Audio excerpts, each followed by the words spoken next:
Bagaimana sih cara kita itu untuk bisa taat dengan perintah Allah yang lewat orang tua tadi gitu. Kita bisa terima dengan lapang hati gitu ya apa yang diperintahkan oleh orang tua sehingga tidak menimbulkan rasa takut dengan diri kita dan kita juga bisa menerima takdir itu. Kita ditakdirkan lahir dari orang tua yang mungkin agak ketat gitu ya. Tapi mereka sayang sama kita, tapi kan kadang gak sesuai dengan keinginan kita. Seperti itu Ustaz.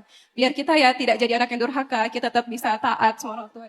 Saya yakin semua ketaatan Kak Ain dalam menjalankan amanah dari orang tua itu sudah berbuah hasil. Sebagiannya dirasakan, sebagiannya nggak disadari. Kita nggak pernah tahu ya, dari sekian malam yang Kak Ain itu pulang awal, harusnya kalau Kak Ainnya pulang lebih telat, kita nggak pernah tahu. Mungkin ada aja sesuatu yang harusnya terjadi menimpa Kak Ain, tapi Allah hindarkan karena Kak Ain taat kepada ayah. Kita jadi nggak mensyukurinya karena kita nggak ngalamin, karena kita nggak tahu.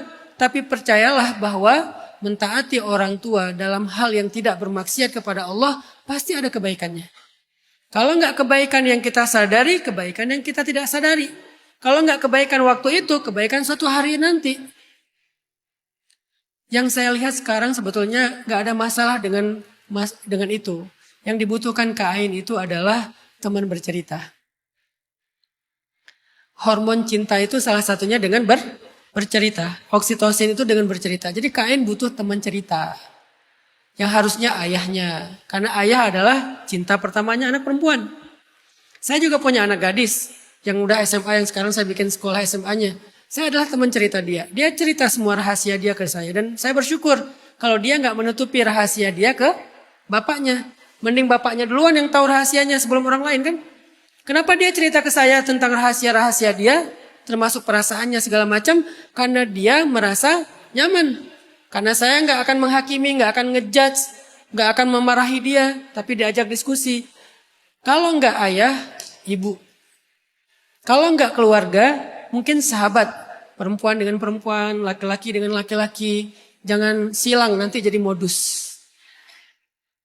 Cari teman yang bisa enak diajak ngobrol. Jangan bercerita di sosial media. Jangan bercerita di update status. Karena gak ada yang peduli sebetulnya. Kita aja yang kegeeran, semua orang peduli. Padahal mereka gak peduli sebetulnya. Malah nyinyir diam-diam di belakang kita.